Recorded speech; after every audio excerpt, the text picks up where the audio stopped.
Are you gonna have a picture of you, or you're looking at that? Oh no, it's a picture of me. Yeah. Hey, everyone, we are just gonna wait for some more people to gather on here. How's everyone doing? As soon as you sign in, right? Mention your name and the state you're from, the city you're from. I want to get you connected to some investors that are doing awesome things all around this nation, right? Absolutely. Business owners that are doing amazing things all around this nation. Can I just give a few shout outs? Shout out to Caesar, right? Absolutely. Shout out to Clark. Shout out to Monica. Shout out to Alicia over there in California, right? That is just making it happen over there with Farad and the rest of those real estate investors and business owners over there. All right, absolutely. Not afraid. Can I give a special shout out to Mary D. Bacon? Mary, we love you. All right, over there in Atlanta, Georgia, who said, even though all of these people are making fun of me and they don't believe in me, I believe in me, right? I believe in me, and I'm going to be, CJ, a real estate investor. As a matter of fact, she contacted me yesterday, right, and let me know that she is already getting set up with an LLC. She is super excited. 73 years old, folks. 73 years old, starting a business. 73 years young. 73 years young, excuse me. Yeah. 73 years young, starting a business. She says, listen, I feel refreshed and I'm just going to start over so that my children and my children's children know how to live life. CJ, they won't live as slaves. Boy, she is just a fireball. I believe in her. Mary, I believe in you. I know that you're going to do it. She actually announced to me how much she has right now in credit. And it's just amazing what you can do, right? When you're implementing the velocity banking method and you have that mindset of what? A business owner, right? Absolutely. So come on in, right? We're going to go ahead and let you know velocity banking has taken a turn for the better, right? So it's an even better strategy than you've ever heard before because we're going to be implementing business credit, right? Business credit. Now, Wise Guys and Ties, with Joseph Smith, he's actually the one who came across this method, introduced it to me, blew my mind. I mean, brain matter all over the place, all over the walls. It was amazing, and you guys are going to be amazed as well. And listen, this is actually velocity banking with business credit or business credit with velocity banking. Yes, we got Rashandia Caldwell, Raleigh, North Carolina. What is the best entity for free and clear homes that use seller finance? Ah, okay, okay. You want the best entity for free and clear homes. I know that the LLC, right? The LLC is very, very popular entity. Not only is it popular, it's popular for a reason in this aspect, right? Protection, asset protection. Now, of course, get with your real estate attorney, all right? Get with your tax professional, because even if I held a license in that, which I don't, I do hold a license in real estate in Arizona, right here, right? Keller Williams, K Dub, all right? Show him some love here. But look, even though that's the case, you just want to make sure, right? Make sure with your professionals, the tax professionals, and also your the real estate attorneys that are going to know more about that. Those people that are in that realm, okay, absolutely. But I have an LLC. No, my friends have LLCs as well. They do very, very good with that. And the whole purpose of, right, some of the purposes, I should say, of an LLC is to what? Protection, right? So they can't get through as easily for your personal assets. Now, of course, if you do something, kind of illegal, they can pierce that corporate veil, but we know you're not going to do that. And we know that's not what you were even talking about. So, just look into the LLC. Very strong for what you're talking about, Rashandia. The best entity for free and clear homes that you sell finance. Okay. Yeah. Yeah. And we can talk more about that as well, I have a one thought on on one that as basis well. as well. Okay, did you have a thought on that? I tell you what, let me go ahead and just bring them up as you expound and just expound whatever's on your heart in that manner. I want you to do that, Joseph. I mean, these people are are amazing, and they want somebody amazing to kind of give them some insight in that area, in the business credit area, and velocity banking. We're here to help them, man. So thank you for that. So I want to rephrase the question again. Let me go ahead and bring him up. Joseph Smith. He needs no introduction, right? Am I on He's a YouTube? serial entrepreneur, killing it in his field, and he is going to be on here now. Yes. So Hello, YouTube. so Rashandia was asking, hey, no problem, Rashandia. Listen, I'm not finished answering your question. All right, we're going to answer even more. All right. The best entity for free and clear homes that you seller finance. Okay, so Nice. the challenge with a home that's free and clear is that it's free and clear. That's a good thing in terms of debt because you don't have any, but it also means that if anything happens, and let's say you own that in your personal name, someone slips and falls, right? They can sue you and they can go for the house. And there's a big prize there because they can get the whole house. See, if you had debt on the house, you still had paying a mortgage, somebody sued you and went after the house, what are they going to get? If they do try to get the house, they still have to pay off the mortgage to get the house. So who wants to do that? But when you own it free and clear, now your liability is really high. So CJ was right that a limited liability company offers you the protection of the corporate veil structure. But even then, the fact that it's unencumbered, that's a problem. One of the reasons why we use business credit with real estate investing is because as we get HELOCs or we get what are called real estate collateral loans, we encumber the property, which gives another layer of protection. You'll also, of course, want to get the appropriate insurance for your area. So with the right entity structure, I mean, I'm not saying you go into bad debt. I'm saying that if you have a business line of credit attached to your real estate, that is something that, and it doesn't attach directly to the real estate unless you make it a lien, right? But if you own the property in a company and the company itself takes on debt, that helps protect said property.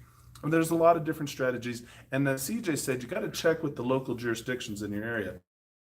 But to protect yourself, you're definitely going to want to have an entity, you're going to want to have insurance, and you want to look at potentially putting some type of line of credit, a debt, or an encumbrance upon the property. All three things make the property very unattractive, unappealing for anybody who's an ambulance chaser out there trying to get at your house. Wow, that was an excellent explanation. Rashandia, listen, if you have any more questions, don't hesitate. Creditwiz@investorpro.org. Joseph is about to unleash velocity banking with business credit. All right, well, come on in, Clip. On this video, I want you to actually see the board. A lot of times you see me. I'm a beautiful guy, but you don't always have to see me to know that. You guys already know it. You have a picture of me in your mind. I know you're always thinking of me anyway. Today, you'll see my lovely hand, which was made for modeling. I'm a great hand model. But here I want to show velocity banking. A lot of people on this CJ's YouTube channel know this because he's taught and trained on it many times, giving you a lot of overviews, and he's done a lot of one-on-one coaching. I'm going to go through this very, very quickly because I want to talk about the component of how we mix this with business credit. I'm going to camp a lot on that. But to get everybody up to speed, we're talking about the fact that you have income. Two income family, right? So let's talk about it. You have, somebody over here bringing in money, and then you have somebody over here bringing in money. Together, combined after taxes, they have $5,000. This is income going in. Where do they put it? Right here. They're putting it into the bank. And then you see how it's cut like a pie into different wedges because some of it's in the checking account, some of it's in the savings. This is called living on a cash basis mentality. You're living paycheck to paycheck. So you look at your expenses, you got $1,200 going for the rent, $600, paying for 2 cars, right? You've got $600 paying your credit card debts. You got $1,200 here in maybe grocery and utilities expenses. Again, this is just 2 income family. We're not talking about, two-income family with 8 children. You know, this is just 2 people. So obviously, when we look at somebody's lifestyle and their expenses, it goes up per child, and in your situation. Maybe mother-in-law is living with you. You got different expenses. Over here on the savings side, it's usually the pie is broken up into what you're putting away into maybe a 401k or an IRA, right? And then you have whatever you're putting into savings, earning you 1% interest, right? So this is the situation. You have $5,000 in and you have $5,000 out, leaving you with a cash flow of 0. That's the sad state of affairs for many folks. And as we take a look at the different types of loan banking products that people are using, so if you come up here and take a look at the, so you have the home first here, so 1,200. So let's come over here. So we're looking, you got some loans here. You got a home loan right now, and that home might be worth $220,000, and you carried a $200,000 mortgage, right? And that was at 6% interest. You have an auto loan, and you did a trade-in, and you got a certain amount of credit towards the vehicle, and you're carrying a balance right now of $13,000, and that also might be at 6%. That's for 5 years. Home loans are for 30 years, right? Over here with your credit cards, now this is the average two-income American family. This is information we're getting off of the census. This isn't, maybe these numbers don't match your numbers. That's okay, right? Results aren't typical, right? Because we're talking about trying to blend California with New York and Florida and Texas and Chicago and Seattle and Hawaii and Alaska, Arizona, Iowa. So as you look at this, these are just averages. So the average two-income American family has credit cards or lines of credit, personal line of credit, a home equity line of credit. They might have an overdraft account, a money market account. But whatever it is, the average two-income American family has $15,000 in credit card limits or credit limits. But here's the sad reality: they're carrying a $12,000 balance. With a $12,000 balance at 21% interest. Oh my goodness. You know what, Joseph? We have an emergency right now. John Hill has said, I have 2 homes free and clear. I need repairs on them. I have cash flow of only $1,000 a month, but living paycheck to paycheck. Help. John out of Detroit, Michigan, thank you so much for joining, and you joined in just the right time. Please continue. All right. So these homes, are they in Detroit, Michigan? Oh my goodness. I mean, there's all kinds of homes. We got all kinds of properties. Well, I was talking with somebody the other day about homes in Detroit, Michigan. The problem with homes in certain areas where, okay, you got to look at what was a lot of people are buying homes in Detroit right now. I mean, you can get them for dirt cheap.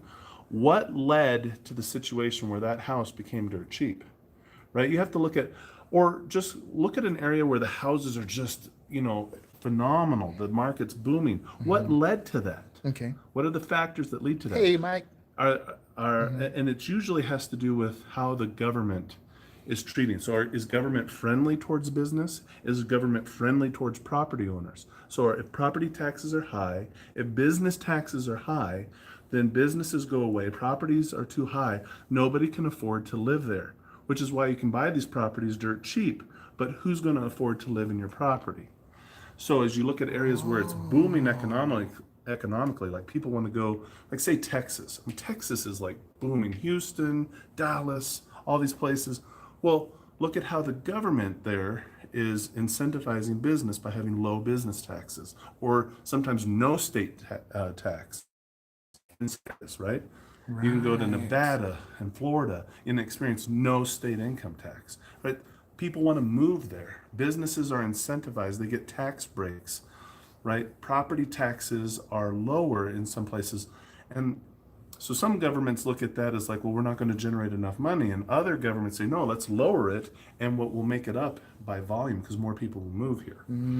So that's how you have to evaluate a market. So when you're looking at a market and like, oh my goodness, I got these properties. How am I going to fix that? Well, you don't want to invest in the repair and the management and the upkeep of homes that are in an area where no one's going to to live. live there. Right. Now, if you have a long-term strategy, like, yeah, maybe I would buy homes in Detroit if I was planning to hold them for 10, 20, 30 years, because you got to realize that governments change all the time and tax laws change. And so you got to imagine at some point it's going to come back. Yes. Right? And then holding that house that you got really cheap in the long term is going to be a great investment. But if you're looking at a fix and flip strategy right now, those kind of depressed markets aren't where you should be looking, in my opinion. Right. Right? What's that worth? Dang, that's awesome. It's worth a lot. Mike, But what's we'll going on? give you some Christian, we'll give you some business credit strategies to help you figure out how to maximize your cash flow and get collateralized loans based off of the real estate and its value.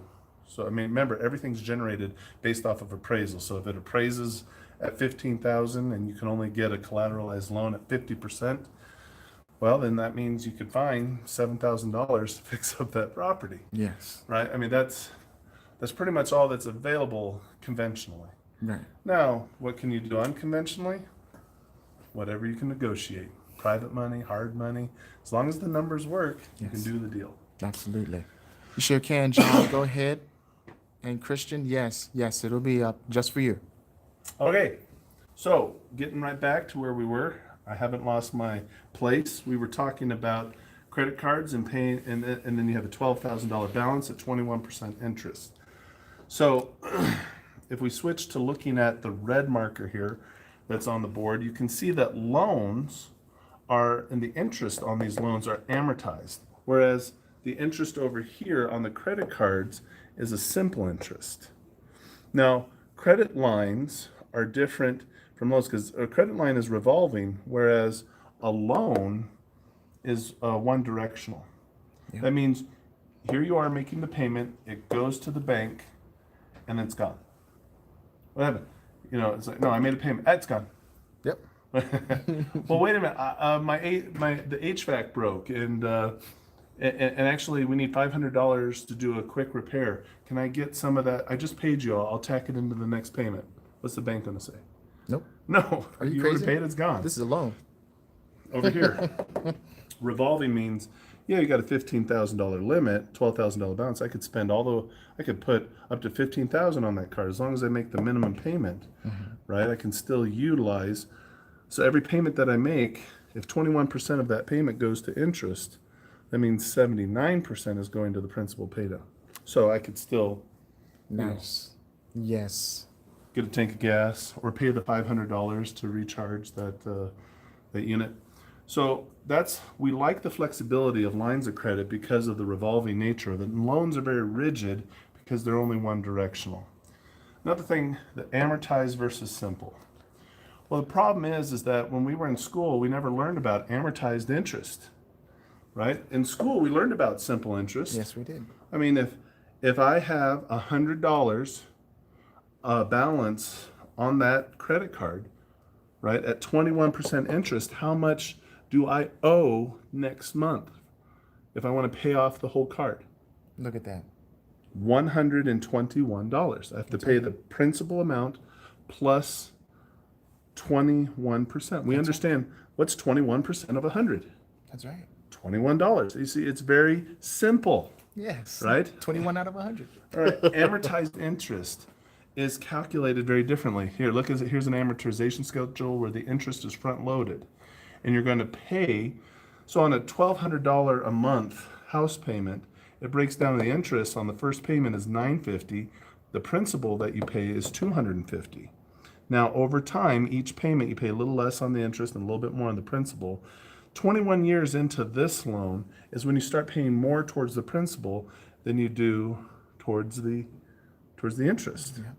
Right? But what happens is most people, they either sell or refinance their home within 5 years, so they really haven't made any gains. But the amortized interest, what it says is that 6%, it's kind of fooling you because a 6% amortized loan of $200,000 of a $200,000 loan is over the life of the loan. If you hold it for 30 years, you're going to pay $432,000. Now, if we did simple interest on $200,000 is $432,000 look like 6% of 200,000? No, it does not look like 6% at all. No. Somebody took me, right? Which is why we teach people how to convert. It's not a 100% accurate formula, but it gets us close. See, you take your amortized interest rate and you double it. So 6 plus 6 is 12. Then you multiply that by 10, you get 120. So 6% amortized is the same as saying 120% simple interest. So if you could get your home at 120% simple interest or 21% simple interest, what interest rate would you prefer to pay? Well, obviously, you weren't, sick the day they taught math at school. 120% is bigger. Now, if you guys want the actual number, you have to do the math. It's quite complicated. I should show you the formula sometime. But it's 116%. Now, that is not simple. Right. That's When not you calculate that, 116%. So 6%. I mean, imagine the bank coming to you and saying, congratulations, paperwork's all in order. The underwriters came back and you qualified for 116% loan.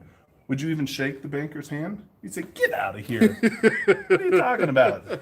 116%. You're crazy. right. Look, in 5 years, right here, in 5 years of paying your $1,200, that means you made 60 payments. You have paid $71,000 towards your home. All right? 71,000. 13,000 of that went towards the principal. Look at this. You paid $58,000 in interest. Right? Wow. So, I mean, you can see how in 5 years you've only gained $13,000 in principal. That's not much. When you refi, I mean, you might save yourself. They might say, hey, look, you've done a great job. We'll refi you and we'll drop your payment by $200. That sounds great, but what they're doing is they're going to reset you back at zero and they're going to lock in even double the interest that they're already making on you. And you will never pay that off, ever. All right. So what we want to do is we want to transition you from seeing like, look, if you feel like credit is bad and all debt is bad, well, then that's like saying fire is bad, right? Okay. Fire, because you could get burned. You could Get burned. you could start a forest fire, right? But I mean, look at this. You're getting burned right here, That's burned. right? 58 grand. in interest. So what we need to understand is that debt is like fire, but it's like fire like a tool. If you don't know how to use it, you can get burned. But if you do, you can heat your home, you can cook food. And I made this analogy, which resonated with a lot of people. Or you could use fire to blast a rocket off of the planet Earth and land somebody on the moon. And you can use fire again to bring that person back home safely, like we did 50 years ago when Neil Armstrong landed on the moon. See, credit, when used wisely as a tool, can really launch your business to the stars if you know what you're doing with it. If you don't, you could crash and burn and it could all blow up in your face. So you got to get educated. You got to know what you're doing. Nice. So what's velocity banking? Well, I haven't even talked about it. All I did is talk about a budget and then I talked about interest. But see, the wealthy folks who are wealthy, they understand that this is inefficient. And they're not going to knowingly invest in something that loses them money. Why put money into a savings account at 1% interest when inflation's at 3.5%? That means you're automatically losing money. You could put $1 billion into a savings account and make 1% on that. And that's a lot of money. But due to inflation, you're going to lose 3.5%. The net loss is 2.5%. Wow. When you put money into a savings account or into a 401k or IRA, that you don't direct, right? Standard 401k, standard IRA. Right. You're giving other people your money so that they can go make money off of your money while you get a small return, or sometimes in some cases, none at all. Right? So That's true. what we're going to do is you're going to eliminate, we're not going to put money into savings accounts anymore. We're not going to put money into your traditional 401ks or IRAs.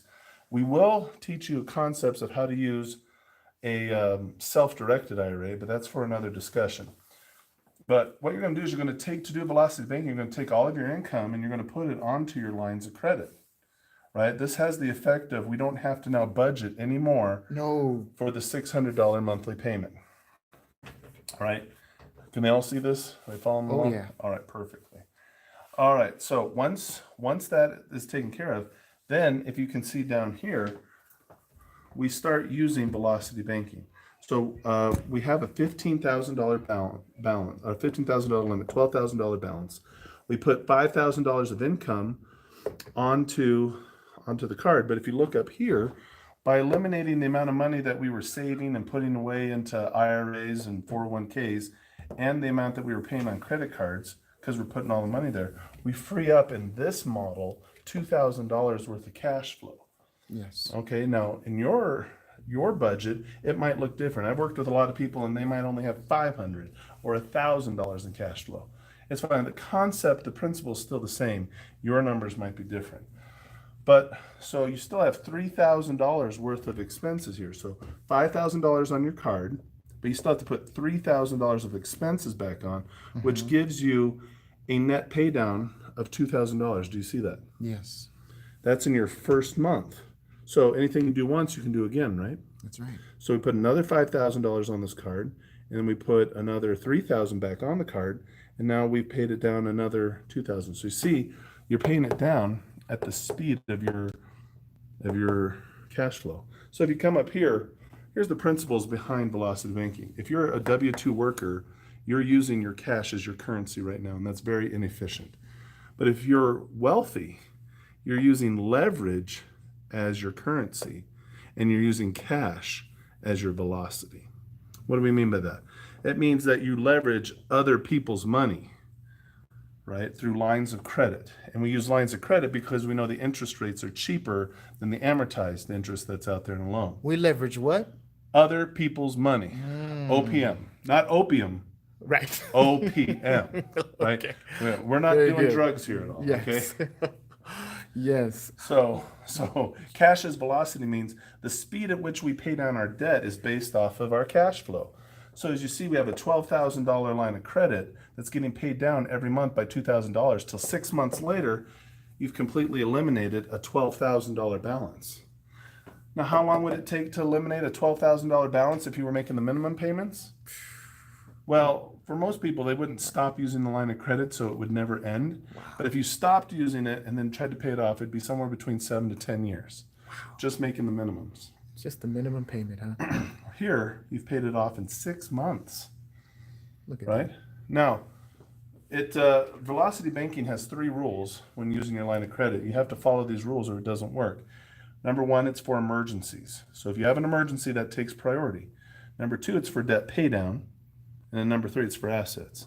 So you see, nowhere in the rules is it for buying a new TV or going on vacation, right? If I want to buy a new TV and I want to go on vacation, where do I get that money? From the rewards points that are connected with the line of credit and the credit cards. Absolutely. And I pay for stuff out of my cash flow. It's so true, folks. It is so true. You use some of these lines of credit and the credit cards, they have reward programs that are connected to it. You can have free vacations simply by utilizing the bank's tools. Loving it. Now, a lot of people, when they start showing them velocity banking, they get lost because they're like, well, if I put all my income on the credit card, how am I going to pay my rent? Or how am I going to pay for the car? Or how do we eat? But you see, if you understand this, your line of credit now becomes your new checking and savings account, because as you're paying stuff, I mean, what can you pay for with a credit card these days? It might be it might be easier to ask, what can't you pay for with a credit card these days? Yeah, And so you pay for stuff with your credit cards, right? Just like you would make a check or use a debit card. Now, if there is any emergencies that happen in here, say it's most unfortunate, somebody like you have a kid and he falls out of a tree, breaks his arm, and then the ambulance rushes him to the hospital. Thank goodness everything's okay, but insurance only covered 80% of that, and you got to pay 20%, and you find yourself with a little extra bill this month. Well, because we have it available on the line of credit, we can go ahead and put the $2,000 right here on the card, and just complete the velocity banking. It might set us back 1 month. But you see, our line of credit is both our checking and our savings account now. That's the beauty of velocity banking. So we haven't lost. So what a lot of people miss is that when you put money onto your balance, it's not gone. You've transferred cash and turned it into credit. Both are currencies. One is inefficient, cash by itself. The other is efficient, which is leverage, right? You're leveraging a line of credit, other people's money, and you're paying it down with your cash, creating a bigger line of credit. Because what happens? If you do this correctly, every 6 months you can apply for a limit increase. Sometimes it just happens. They just give you a notice. Here, you just got bumped up to a $25,000 line of credit now. That's true. That's awesome. Or they give you an interest rate reduction. Hey, now you're down to 18%. you know what? I'm going to ask everybody who's been a victim of a credit limit increase, hashtag me too. Hashtag me too. Listen, I was a victim of a credit line increase. Absolutely. Now take a look at this. Once you've paid it all the way down to zero, you got a problem because you now have no more debt on the card. You still have debt. I mean, obviously, look at this. You got home debt, you got auto debt. So here's what we're going to do. We're going to show you that now with your credit limit increase, we can put $13,000 on this card. Now, here's a couple of other things to keep in mind. When using lines of credit, the right way is, don't, here we'll write don't, go, but go over, right, what?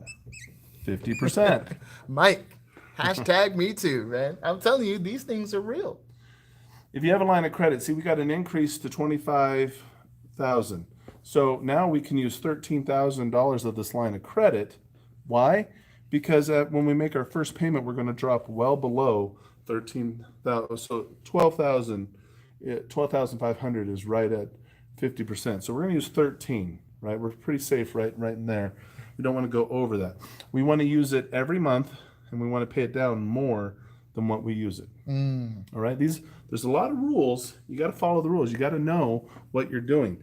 If you don't follow the rules, this can blow up in your face. This is fire. You have to know how to use the tool the right way. Yes. Okay, so we take $13,000 and we get this, and you can get this money through your credit cards. Might be actual credit cards. Sometimes they get a checkbook attached to them. Ooh, or beautiful. Sometimes that's beautiful. Or sometimes it's a line of credit, or sometimes you have to do a cash advance. And then some people say, a cash advance? Are you kidding? They're going to charge me 30%. You might be thinking that cash advance, you guys are crazy. No, here's what's crazy. Up here, paying 120% interest on this loan. That's crazy. That's crazy. That's right? cuckoo for Cocoa Puffs right here. So if it costs you 30% on this money, 30% simple interest, is that still better than the 120? Yes. Now, I'm not saying you have to do it that way. There's, like I said, you could get a check. There's checkbooks that you can get for your lines of credit. There's some that you can get in terms of, like I said, a line of credit. What's the difference between a credit card and a line of credit? The line of credit gives you access to the cash, like with a checkbook, at that interest rate. A credit card, if you do the cash advance, charges you a high interest rate. Mm-hmm. So as you get a good, healthy mix of accounts, which is important in your credit, it's to not just get straight credit cards, but to also apply for those personal lines of credit. That's right. And they give you a credit card, but they also give you a checkbook with it. And if you don't know how to apply for those, you've got to work with people that do, like the wise guys in ties, right? But if you don't know how to do that, learn how to do that. You gotta get educated. Okay, so take $13,000, and what can we do with it? We can apply it straight here to this loan. Now look, here's what happened right here. What did we do in 60 months, which was 5 years? We paid down $13,000 of interest, right? Over here, we could put $13,000 right here. Now, if it took us 6 months, look down here, over here. Follow me, come on, CJ, over here. Here's 12,000 down here. Took us 6 months to pay off 12,000. How long is it going to take to pay off 13? It's going to take 6.5 months, right? And it's going to It's going to cost some interest, right? 21% interest, $1,440. So look up here. It took me 60 months to pay down the principal, $13,000. 60 months. And it cost me $58,000 in interest. Look at Velocity Banking. Velocity Banking over here. I paid down the principal by $13,000 in 6.5 months, and it cost me $1,440 in interest. So not only is it faster, but it's cheaper. Wow. Which is why we like Velocity Banking, because you eliminate, if you use the tools the right way, you eliminate all of your credit. You eliminate all of your debt in 1/3 the time, and you grow your lines of credit and your credit score, and it has the effect of taking advantage of all those points and rewards. So it just is it's just the right thing to do. Yes. Now, once you do this and you keep repeating it, you could pay off the rest of the mortgage in 5 years. So it took you 5 years just to pay it down, $13,000, and another 5 years of doing Velocity Banking, you could pay off the rest of the house. Think about that. So no longer are you stuck in 30 years. You're no longer stuck in the 40 plus years that some people have to pay down their homes. Now, Joseph, with this, paying down the house so quickly, what is it then they can look forward to as far as homes are concerned? Because usually people are staying with one home and that's it. But what else can they do now that they've paid their house off? Well, this is to the first question that was asked. What do? I own these houses free and clear. You can get a HELOC, a home equity line of credit. Think about that. Home equity line of credit. So is it up here? Look, is a line of credit amortized or is it simple? Simple. Okay, is it one directional or is it revolving? Revolving. Exactly. So is it, so we know it's not amortized, we know it's simple. So here's the thing, a home equity line of credit, you can get 80% loan to value. Let's say the house appraises at 200,000, or maybe it's at 220,000, whatever. Let's just be conservative and say we can get $160,000 in a HELOC. This is good because now with the HELOC attaches itself to the home in a first lien position. So now there's an encumbrance, and now, because debts against properties is public record, right? And if I'm an ambulance chaser and I know you own your property free and clear, I might just find a way I don't even have to go to your property. I could get in a car accident with you and say you broke my neck and then sue you for your property. Ooh. Right? Wow. Protect yourself, folks. Yes, please. Protect yourself. But with a home equity line of credit and getting access to $160,000, you could put a significant payment down on another house. But you don't have to pay full price for a house, do you? No. Why is real estate so awesome? Because it's not like other assets. If you buy gold, if any of your folks on your YouTube channel have ever bought gold, you know you have to fill out the tax form. And then when you sell it, you have to then, again, go and fill out the form when you sell it. Yep. To see if you had a capital gains or Legally. a capital loss. Yes. So here's why this is so important, because with gold you always have to buy it at the full market price. Right. Legally. I mean, you and your neighbor in the backyard coming up with a deal, well, that's not exactly legal. Not exactly. But if you're buying gold the right way, you're paying full price for it, and that's all you're allowed to pay. Now with a house, if I go and buy a house and it's worth $200,000, can I negotiate a deal to purchase it for $100,000? Is that possible? That is possible. I can buy a house at a discount. That is possible. Can I go and legally negotiate a discount for gold or platinum or silver?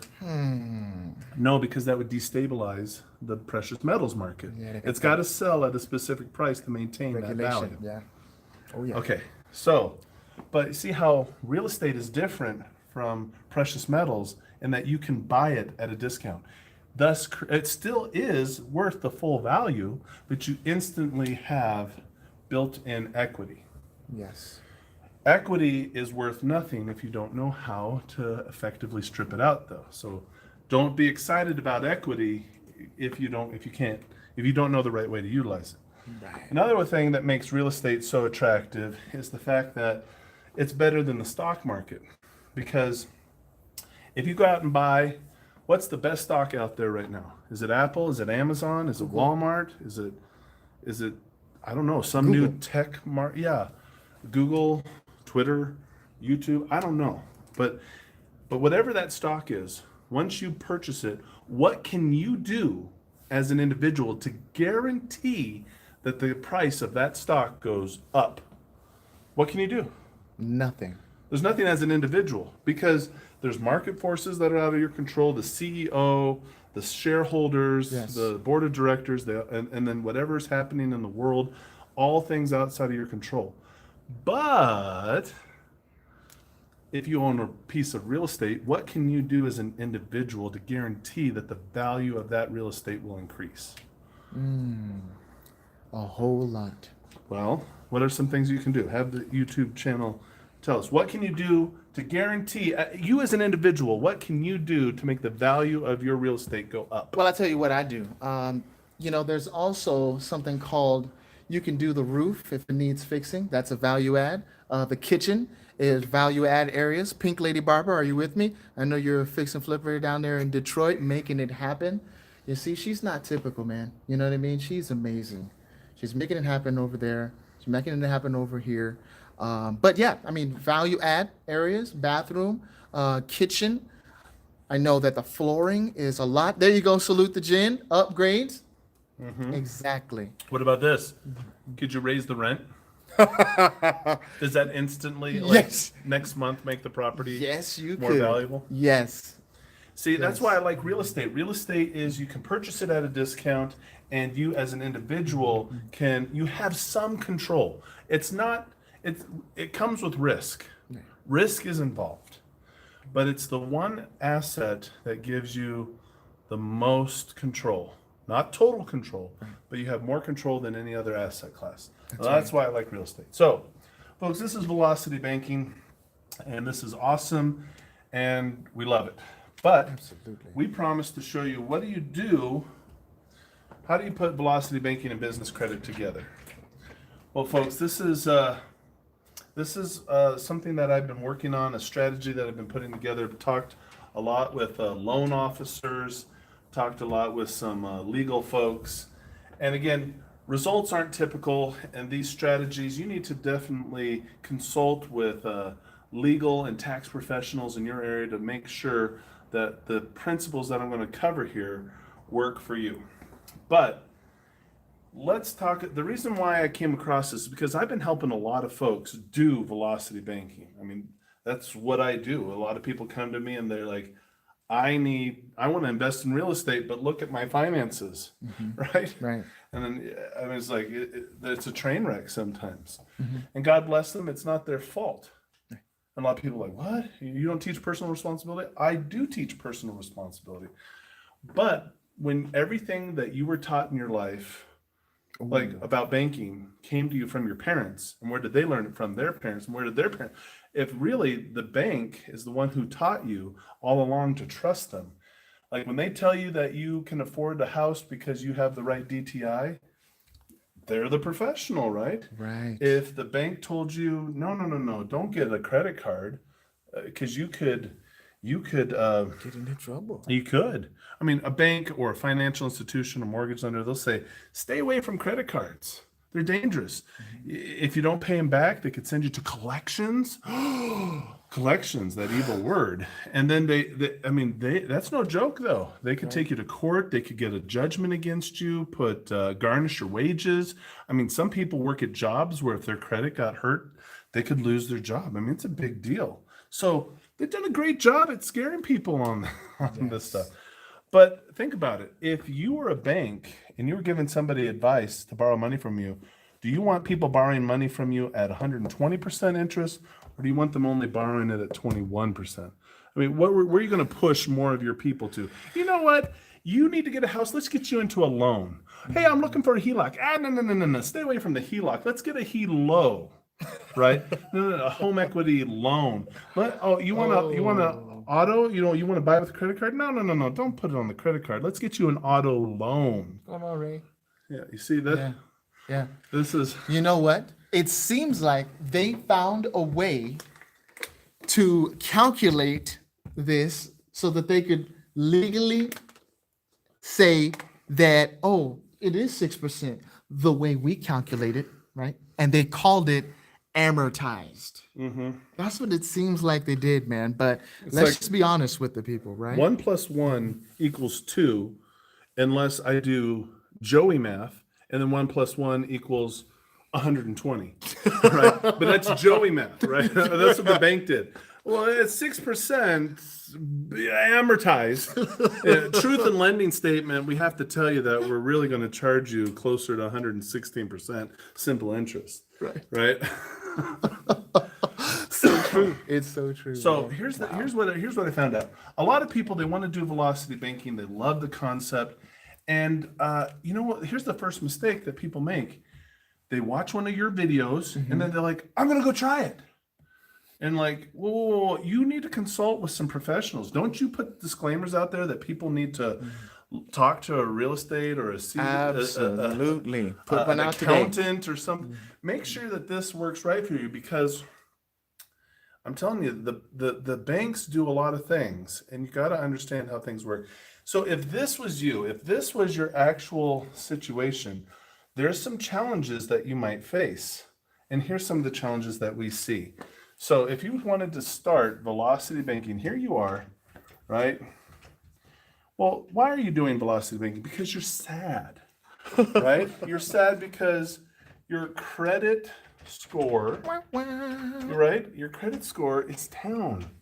It's low. You have a low credit score. Why do you have a low credit score? Because your utilization, that's a big word, utilization is high. You're well over 50%, right? That's right. And here's another problem. Your debt to income ratio is way too high. So what does this mean? Low credit score, high utilization, high debt to income ratio means right here, you're sad. Nobody will lend to you. It's like in life, you've just been told, do not pass go, do not collect 200, go straight to jail. Yes. Right? The financial jail. That's where this guy is stuck. This is where you're stuck. So you're like, then you hear CJ Wallace talk about velocity banking and you feel like there's hope. Yes. Oh, there's a light at the end of the tunnel. Right? Oh, we see the light. And then so here you go. Come over here. Here's your credit card. Right? So you're in this situation where maybe you've got these credit cards, right? Maybe you have 3 $5,000 credit cards, and to have a $12,000 balance, you're carrying like $4,000. Yes. I mean, your utilization is high. Your debt income ratio here with all this is really high. So here's what happens to a lot of people. You have, let's just take one of those cards. You have a $5,000 limit on your, we got some credit card here. It's everywhere you want to go. Everywhere. Right? Whatever your number is on your card. All right?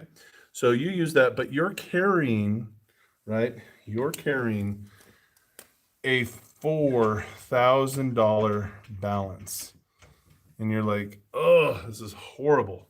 But no problem. I'm going to come over here. I'm going to do what CJ said. See this, my income? I'm going to put all of it on my credit card. And I'm just going to watch how my life changes for the better. Yes. All right, so here's what we do. ALL. Watch this. Right? So you bring in the income. Where's the income? Here's the income. Yes. Here comes the income, and we're going to put her straight on the balance. Boom. Right? And what happens? That balance goes straight to zero. But what did the bank do? Well, look over here. Remember, your credit score is low. Your utilization is high. Your debt to income ratio is high. How long has it been that way? Has it been this way for 6 months? Right? 12 months? More? How long have you been? By this time, you are considered by the bank a credit risk. Ah. So when you dropped your balance to zero, what did the bank do? They dropped your limit. Right? This is your new limit. Goodness gracious. Your new limit is now. Goodness gracious. So you have a zero balance, right? But now they shrunk your limit down to 1,000. So wait a minute. I just put $4,000 on this card. Does it feel like I just got cheated out of $3,000? Right? But I expected when I did this to put $4,000 on this card. Yes. And have a full $5,000 limit, because CJ told me about velocity banking, and then I'm just going to keep using it. Right? We see this all the time with major banks. Big major banks and the credit cards that are attached to them do this all the time. Now, we don't see that with a home equity line of credit. Yes, you're sad. Right? Now, if you're using velocity banking and you have a personal line of credit, a home equity line of credit, that's the best way to do velocity banking, because those aren't factored in the same way in your utilization as your credit card debt is. Awesome. This ends up hurting a lot of people who go out and try this. See, if you consulted with a professional who looked at your finances and saw that your credit cards have been maxed out. I mean, look at this guy over here. Why is he sad? Because, I mean, this guy's name, we should call him Max. He's maxed out. This is maxed out. This is you, right? You need a solution. Now, velocity banking still works. Yes. Still works. Absolutely. But if you try to use your existing lines of credit, you're gonna get downsized very quickly. Wow. So how do we solve that? How do we solve that problem for folks? Because there's some folks that are on a fixed income, or what if you don't even have any credit cards? Are there some people out there who want to do velocity banking? They just don't even, because of their credits, because this is them. If you have a low credit score, right, and you have a high debt to income ratio, I mean, who's going to give you a credit card? Right. So here's what we're trying to say. Here's what we're trying to do. Down here, this is what we want you to do, right? We want you, I don't know, let's say this is your business, right? I'm just putting a picture here. A business. Ooh, good job, Long ZTX. He said, I took auto-secured loan to pay off my vehicle and pay myself back using velocity banking with my credit card. Long, I'm telling you, that's where it's at. Paying yourself back. Look at this. Hey, no problem, man. He said it was a success, and now I'm using the same method to pay off my home. Thanks, CJ. Listen, don't hesitate to contact us, right? Because we want to not only help you pay off your home, we want to also help you pay off multiple homes, multiple apartments. Listen, the sky's the limit, man. That's only a little portion of the velocity banking method. Thank you, Long ZTX. Perfect. Now, what we were talking about here, starting this business here. We're starting this business. You go out, what kind of business? You're going to start like an LLC, That's right. you know, an S Corp, C Corp, right? Start a 503C. You're going to start some kind of business. All right? Now, here's the goal. When you start a business, you want to immediately start building business credit. And when you do it, when business credit, when done right, you can get, check this out, Okay. $50,000 in lines of credit for your business. We're talking about, this comes in terms of, you know, vendor credit, comes in terms of store credit, Credit card. fleet credit, Mhm. and cash credit, Cash credit. right? Awesome. So this is great. And how long does it take? Guys, Watch this. this is Watch this is what's awesome. This only takes 6 months, right? It could happen as little as 6 months. It could take as many as 12, right? Could take as many as 12. But you can get $50,000. It's not can. I mean, you will. Yes. A lot of times it's this conservative number. We blow this out for most people.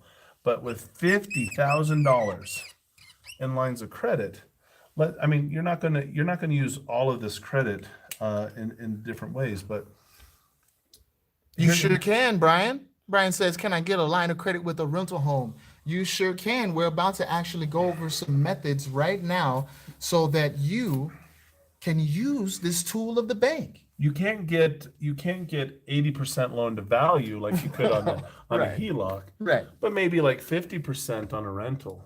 And is that awesome? Yes, It sure it is. Okay, so how does business credit help you up here on the personal side? How does Well, first of all, let's just take the fact that we could get $25,000 of this. Let's say we take not the full 50, but we just take $25,000 in credit cards, right?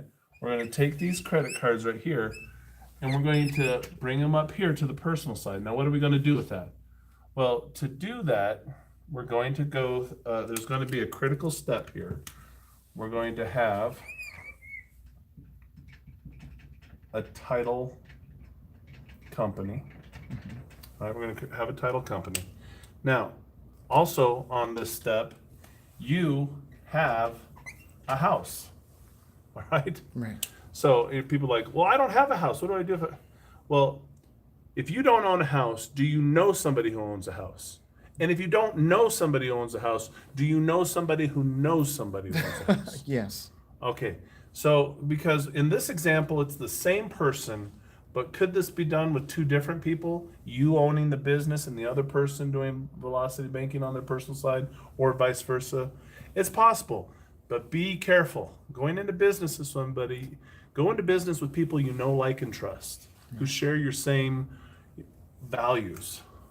Okay? Absolutely. Now, what we're going to do is on your house, you're going to create what's called a second mortgage. A second mortgage, because why your debt to income is so high? Because you owe a lot on your house. You're going to create a mortgage in second position, right? And you're going to give your business, right? What does your business get? Your business is going to get a deed, right? A deed of trust, right? If it's a deed of trust state, I mean, you're going to basically file your lien against the property. The second mortgage, also known as a lien, right? For what amount? For $25,000, right? But what did you really do? I mean, so that lien goes against the property, and you're using the title company to record, That lien lien. with the county, right? So it's official. Yep. So you've recorded the lien. It's in second position. So it's not going to aggravate the first position, right? The first position doesn't care how many junior liens, right? As long as they're in first position, they're going to get their money. Okay. But you've recorded this with the county, and you're going to service it with the county. Now, here's something else important about here. With these $50,000 in lines of credit, most of these come with 0% interest for 6 to 24 months, right? And then after that, the interest rate can be somewhere between 5% up to 25%. It really just depends on the financials of the business, right? For this business to grow, it needs three things, three critical things. If this business is ever going to grow and make money and accomplish all of your dreams, this business needs cash flow. There we go. Right? It needs to be making money. It needs to make more money than it has in expenses. Right. Bottom line. Number two, right? It needs credit. Yes. Not personal credit. This is business credit, right? And then three, it needs collateral, right? These are the three components that every business needs to be lendable and to be successful, right? But when you start off a business, you don't have those. That's why it's hard for people. And so when we suggest start a business, people get scared because, Well, wait a minute, that's a lot of money to start it up. I'm not going to make any money. I don't have any credit. The business isn't going to own anything. So how's my business going to get this money? Listen, not only does business credit help you up here do velocity banking, but velocity banking, as I'm going to show you, helps you build your business credit. And I'll show you in this way. So when you record this lien in second position with the title company, you're going to also have a payment. There's going to be a month payment due, right? And so because we're going to use velocity banking, you could really set any amount that you want. But let's just say, just for our purposes, you're going to have $500 due a month, right? On this lien. It's $25,000 lien, and you have to pay $500 a month. So you pay the title company that $500 every month, and then the title company, minus their expenses, like maybe it takes them $20 to service this lien, right? But it's recorded. Then the title company makes its payment to your business. Let's put that deed of trust somewhere else. It looks like they're paying the deed of trust. What the business is getting over here, they get the deed of trust. All right. Now, that's all well and good. So we've created this $500 payment, right? But what has happened? $25,000 in business credit cards has now been transferred to you on the personal side, whether you had $25,000 to work with or not. Now, to do velocity banking, maybe this is one of the things. Velocity banking, maybe I'll write the rules over here. There's 3 components to velocity banking. You need debt. Yes. All right. You need it. Do you have any debt? All right, folks. If you have debt, then you can still play this game. Yes. All right. Number 2, you need income. Yes. Income. Right? I don't know maybe you're on fixed income. Maybe you've got disability coming in. Maybe you have a job, whatever. You need some income. Hey, watch this, man. Watch this. I know a lady. We just said her name. Making $1,300 a month fixed income. And she was able to get approved for just over $90,000. Boom. So folks, please do not rely on your excuses. Remember that credit bureaus are all about algorithms, and you need to understand how they work. We're teaching you, all right? Well, I'm not going to cover it here on this video, but there's a lot of ways that we use business credit to help you generate additional streams of income. Yes. I know people working with you, you help them generate additional streams of income through different marketing things that you have. So Yes. if income is a challenge for you, Either just way. talk to CJ, we can help you. The 3 components of velocity banking, right? So this is to do velocity banking, you need these 3. You need debt, you need income, and then you need some kind of line of credit. There you go. Credit card or line of credit, Perfect. right? Maybe I'll put / credit card.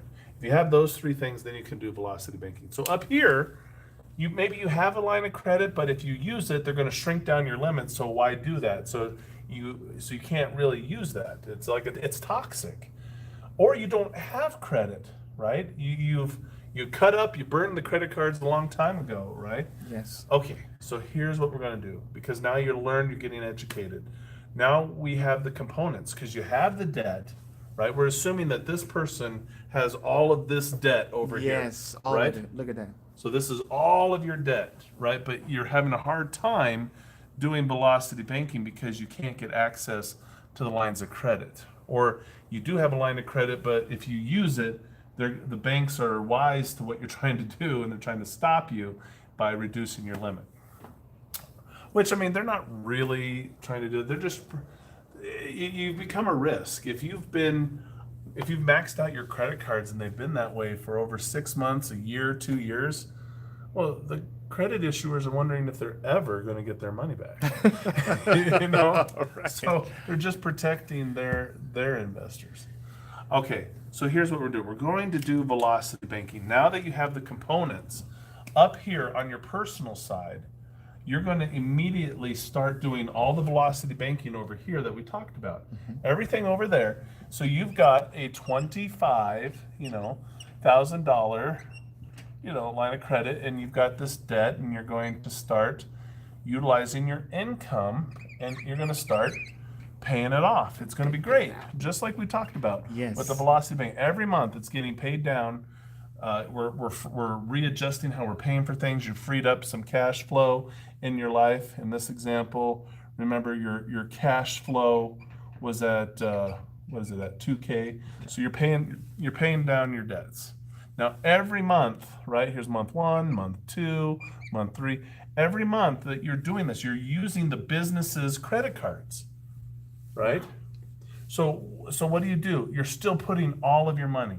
So when this $500 bill comes up for the title company, you're taking all of your income. What was your income? Remember? 5,000. All of that monthly income, right? go. And you're applying it straight to this line of credit, right? So what does that do?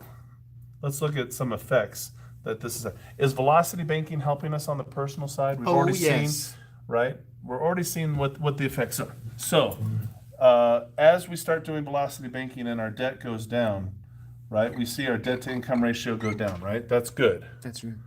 The utilization may or may not be a factor, but if we did have credit cards and we're paying them down, right, that's a good thing. Here, when we tried to pay it down and they lowered the limit, or let's say I only put like 2,000 on the card and they lowered the limit, when they lowered the limits on me, it doesn't, I mean, it's like my utilization didn't change.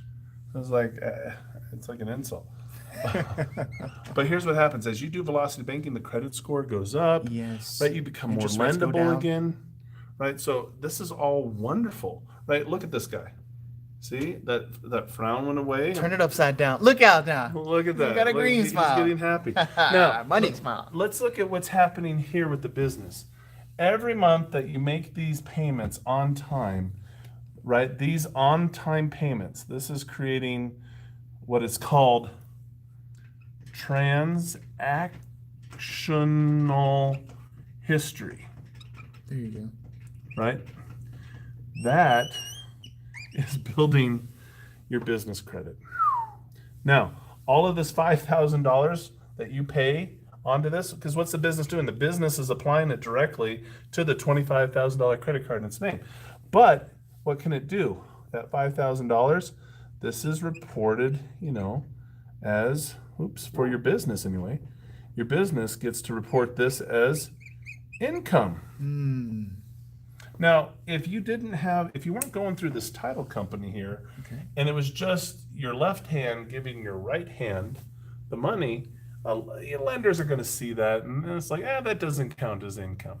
But here, look, this is important. This is a third party that's paying on a lien that's not owned by you. It's owned by a business that you own, but still, it's all being serviced through this company, through this title company, so it comes in as income. So this is helping you here. So now we're getting cash flow for the business, we're getting credit, but what about collateral? Well, it just so happens that your business, look up here, your Okay. business has, right up here, a second mortgage, a lien, right? They have equitable interest in a property. So we have, or we're building now, The collateral. collateral. So when your business, you follow this model, the business, right, it's building up. Here's your business. Remember your business? Okay. Now your business is smiling. Look at that. Right? Because look, it has cash flow, it has credit, it has collateral. And somebody would be like, oh my goodness, with income, I'm going to get taxed and all that. Well, but that's okay because, first of all, if you're going to learn how to do this the right way, you got to learn how to mitigate your taxes. If you're not ready to pay this, are there enough expenses going on in this life where we could get some write-offs? Oh my word! You can get all kinds of write-offs. Absolutely, because if my business, Interest. right? What if the Goodness business gracious. is based at the house, right? Wow. Right? So, I mean, could I not write off the house that I'm also paying for? Oh, remember depreciation, folks? People don't appreciate appreciation or depreciation. So, Right. but think about this. If I do have income and I do have to pay taxes on it, that creates more transactional history. That creates more verifiable income. If I can verify my business's income, I have business credit, and I have collateral, what can I do?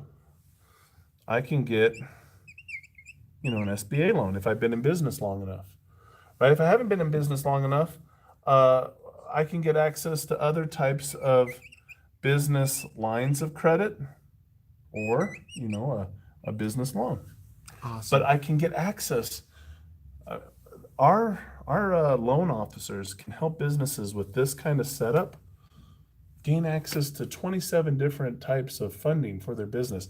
See, the problem is you start a business and you can't get enough funding. You already have a business or you can't start one because these three cash flow credit collateral, they just trip us up and we can't get a credit card for our business or we can't get a line of credit. But if we use velocity banking to help business credit, we now can start. Before where we didn't have income for our business, now we have income. Yes. That's huge for That's trying to qualify for lines of credit. Before, when we didn't have credit, business credit, the only option was to give a personal guarantee. But look at this. Okay. Up All here. right. When this credit score has gone up, you do have the ability. Here's what's cool. Once the credit score goes up, you can All right, give Mike, you have a good a night. personal guarantee. You can give that personal guarantee to the business. And what's that mean? That means that Brian says, is there a website? Wiseguysinties.com. Did you want to write that up there?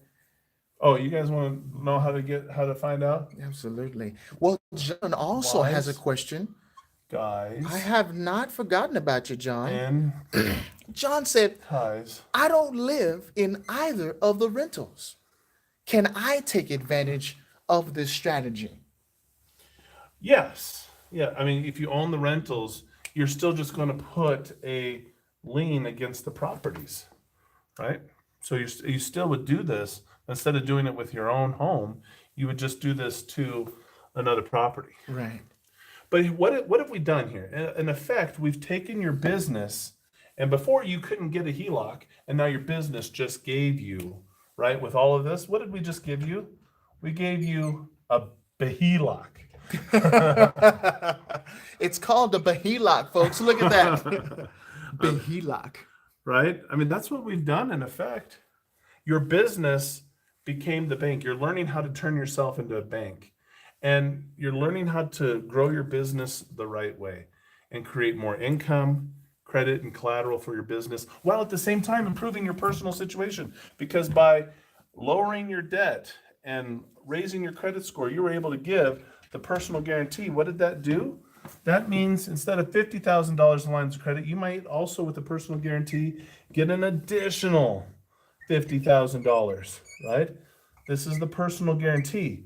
But as we build this business credit right here, and we get an excellent business credit rating, we can get the personal guarantee removed. Look at that. So business credit could use the help of velocity banking to build business credit. But somebody trying to use velocity banking could use the help of business credit to make velocity banking happen. Yes. Right now, do you have to do it this way? No, this is an awesome way to do it. But if you already have the ability to get a personal line of credit or a HELOC, you don't have to go this route. You can do velocity banking with those lines of credit. Now, for those of you who are a little bit more challenged or you don't see a way forward, this is an excellent way forward. And what do you have to do? Simply go to wiseguysinties.com. Go to, contact us. And Brian? Set up an appointment and get yourself a 30-minute, right, free consultation. That's an excellent question, Brian. You're in South Carolina, your rental's in Massachusetts, and you want suggestions. Well, you know what? Make sure that those property managers are doing the job, right? Connecting with the people over there is huge. Okay, I'm sure you have a realtor that you love over there in the place where the rental is right there in Massachusetts. Those team members are going to be really, really big. Okay, so we want a one-on-one with you so that you can get the most out of the suggestions that you're going to be given. All right. Oh, by the way, what does it cost to do to build business credit? let me put that on the board for you right now. Here we go. There's a lot of people out there that charge anywhere from 3,000 all the way up. I've seen as high as $7,000 to help you build, your business credit. Yes. I mean, you're like, well, I can figure it out on my own. Well, you could, right? You could take the time and the money that it takes to learn that and do that, and that's fine. But if you want to hire a professional to do it and get it done in 6 to 12 months, right? You can hire wise guys in ties, and we'll do it for you. Well, we won't do it for you, but we'll help you do it, right? We'll give you the system. We'll show you the tools. We'll give you all the resources. We'll give you the exact step-by-step process, the underwriting guidelines. We'll give you financial advisors, loan officers, business coaches to help you all the way through this process. And we can help you get started, and with only a one-time payment of $2,497. That's it, folks. $2,497. That's it. If you're ready to get started, if you're ready to get off the sidelines, CJ, seriously, it's like you're showing somebody how to begin to become wealthy. Right here, it's laid out, it's mapped out on this board, but you still have people that are either scared to do it or they're going to make the mistake of trying to do this all by themselves. Don't do that, folks. You need to have a team. That's already been done. Professionals. And it's not been pretty. Okay? CJ, YouTube, thank you so much for having me on here tonight. I want you to go ahead and contact us, wiseguysandties.com. Schedule your free 30-minute consult. I've worked with a lot of you. I want to keep working with you folks. But ultimately, here's the deal. You get started with us. We're the professionals. We're going to help you get this done, right? And I look forward to building a long relationship with you because, look, folks, I don't make a lot of money helping people build business credit because that's not really my real business. My real business is I'm a real estate investor. And the only way that I know to grow the pie is to put money in your pocket. If I can help you grow your money. Now, not everybody that I do. I worked with 90 people last year, helping them build business credit. And it was amazing. About 11 of those people ended up working with me, which is great. There's no requirement, there's no obligation or anything where you have to work with me. But I have found that if I can extend enough value to enough people, it'll come back towards me. That's why I do this. Because I want to help you become a millionaire while I become a millionaire at the same time. And I'm already, 6 years into it. We've got 7 companies. I've just raised in the last 2 years $1 million. This is awesome. We're doing so many real estate deals all across the country. I'm super excited. And this is how I did it. This is how I found the money to do it. Velocity banking, business credit, and you can too. So thank you so much, YouTube. If you're serious about this and you're tired of having mediocre to zero results, then get started with me. Get started with Ray Fleming. Get started with CJ Wallace, and let's do this. Absolutely. I'm going to turn it back over to you, CJ. Awesome. And you know what I'm going to do, folks? I'm going to turn it back over to this whiteboard right here. I want you to take a look at this. All right. And if you can maybe take a screenshot of it or something, I want you to take a look at all of this information that's on the board that we have not only taught you, but thousands of others, right? And this information right here is worth thousands upon thousands of dollars, right? But you got it for free. You know what I mean? Now, can you please picture yourself? Picture yourself and where you would be 6 months from now if you had $50,000 in business lines of credit. Now, you guys know I've been making videos for some time now, right? And this information is free. You can take advantage of this right now. Look at this. But it's all because we turned the lights on, right? We were tired of being in the dark financially. So we decided to drive away the ignorance and welcome in the light of financial education. And folks, if you want to get started, with building your business the correct way, $2,497 is how you do it. WiseGuysInTies.com. I don't know about you, but I know that I love receiving business credit cards in the mail. Better to start a business. John, we can help you start your business. WiseGuysInTies.com. We want to help you start it the right way. Okay?